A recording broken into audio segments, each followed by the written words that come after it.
peux nous raconter un souvenir d'enfance qui t'aurait particulièrement marqué?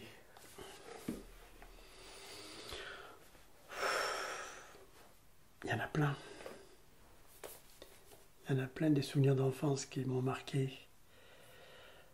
Mais il y en a un en particulier.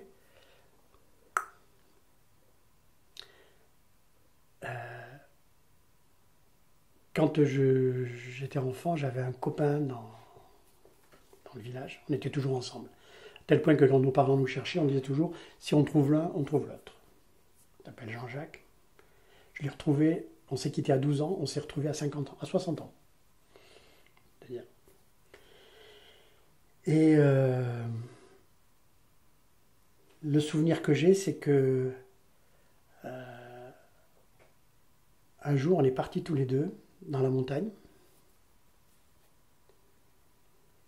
Et pour te dire à quel niveau on avait confiance l'un en l'autre, on avait piqué de la ficelle de colis, tu sais, la ficelle pour faire les paquets postes, là. Et on commençait à escalader. Et je me revois, alors moi qui ai la trouille en montagne maintenant, comme c'est pas possible, enfin j'ai le vertige, je suis pas très rassuré, je suis pas du tout un grimpeur, hein. Je suis un randonneur, mais je suis pas un grimpeur. Et j'ai ce souvenir où on a réussi à grimper pour aller se cacher dans la montagne, et j'avais tellement confiance en lui, il tirait sur la ficelle de cuisine, la ficelle de colis, il me disait « T'inquiète pas, je t'assure ». Aujourd'hui, quand j'y vais et que je vois la falaise, que je vois ce qu'on a fait, je me dis « Mais si mon petit-fils faisait ça, je pense que je ne serais pas d'accord ». Et on est allé se cacher dans un creux de la montagne. On avait, je te dis, hein, j'étais un sacré loustique. Nous étions tous les deux. Et on avait gardé la monnaie du pain. Parce que nos mamans, quand elles nous envoyaient acheter le pain, elles nous disaient « Tu gardes la monnaie pour toi ». Alors pendant longtemps, on s'est acheté des rouleaux de réglisse, avec le petit bonbon rouge au milieu. Ou des martinets. On faisait des petits martinets en réglisse. Et puis un jour, on devenait grand. On avait bien 8 ans, 9 ans. On a dit, mais les grands, ils fument. Pourquoi nous, on ne fumerait pas? Alors on a gardé la monnaie, on a gardé la monnaie, on a gardé la monnaie, on a gardé la monnaie. Puis un jour, on a été... Alors, chose extraordinaire, c'est que le boulanger du coin, qui était aussi le maire, il tenait la boulangerie qui faisait bureau de tabac. J'ai jamais compris comment on pouvait mélanger le tabac et le pain. Mais enfin bon, pas grave. Et on est arrivé avec notre monnaie et on a acheté un paquet de cigarettes qui s'appelait Air France. Elle n'existe plus, bien sûr, mais je me souviens. C'était un paquet d'Air France avec 20 cigarettes blondes à l'intérieur. On est allé se cacher, on avait escaladé notre truc et tout, parce qu'on voulait vraiment être tranquille. Hein. Et on a fumé tout l'après-midi. On a bouffé le paquet de cigarettes dans l'après-midi. On est rentré. D'ailleurs, je ne me souviens pas. Dans ce souvenir, tu vois, je n'ai pas le souvenir du retour. Je ne sais pas comment on est rentré. Mais on est rentré. Ma mère nous a vus arriver tous les deux. On était malades comme des chiens. On vomissait tout ce qu'on pouvait. Et on devait sentir... Elle nous disait, mais vous avez fumé? Et nous, ben non. Tu parles. On sentait la fumée à plein nez. Et donc, on jurait qu'on n'avait pas fumé. Et on avait fumé notre paquet de cigarettes. Ça, c'est un souvenir. On rigole chaque fois qu'on se le raconte. Parce qu'elle nous dit, mais si, moi je suis sûr que vous avez fumé. Alors, elle nous a pris, elle nous a lavé, elle nous a mis tous les deux dans la douche, elle nous a astiqués. Et puis, ça s'est terminé comme ça. Parce que les parents étaient bienveillants, quoi. Et donc, bon, ça fait partie du souvenir vraiment marrant. Parce que on était vraiment des galopins, quoi. On voulait faire de mal à personne, on voulait juste savoir ce que c'était que fumer. Et ce qui est très bien, parce que après, je me suis engagé dans la Ligue contre le cancer et je faisais partie des équipes qui intervenaient dans les écoles contre le tabac, la campagne contre le tabac. Et alors, un jour, j'ai choqué, non, mais ils ont rigolé. Je leur ai dit, vous savez, moi, la meilleure façon qui m'a empêché de fumer dans la vie, c'est que j'ai fumé la moitié d'un paquet de cigarettes dans un après-midi à 8 ans. Ah ben, terminé, hein, faut pas me parler de cigarettes.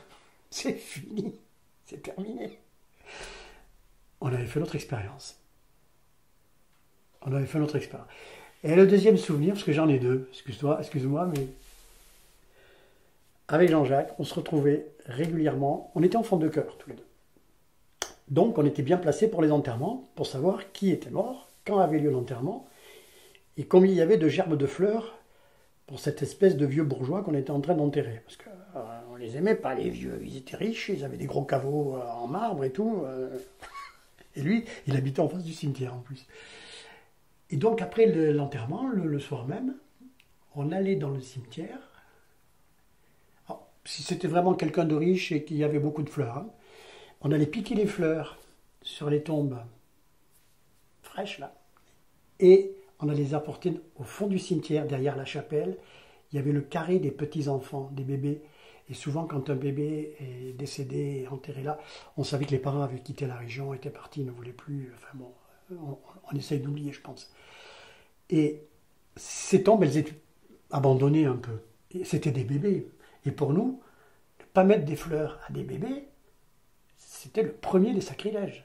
Donc on allait piquer les fleurs. On allait piquer les fleurs.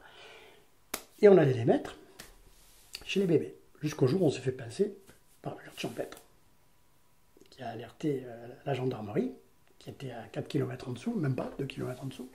Et on a vu arriver la Jeep des gendarmes, les parents convoqués et tout. Les poètes.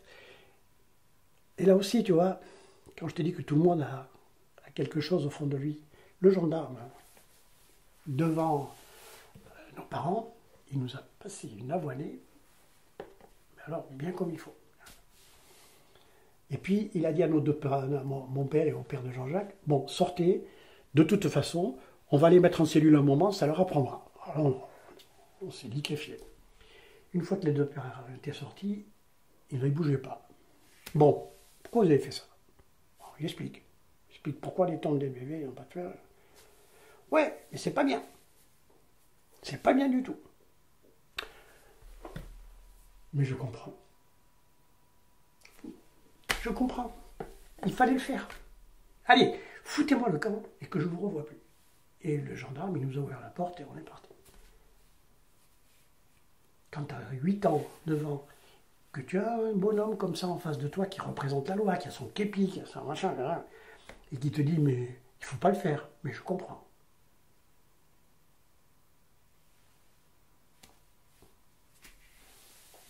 C'est la chanson des bacheliers de Brassens, ça. Les 4 bacheliers, c'est ça. Hein. Quand Brassens s'est fait un peu voleur pour offrir aux filles des fleurs, son père est venu, il a tendu sa blague à tabac, il a demandé comment ça va. Et Brassens conclut en disant, quand on a un père de cet acabit, on a de la corde de pendu. Et ouais. Voilà mes souvenirs d'enfance. Des bêtises.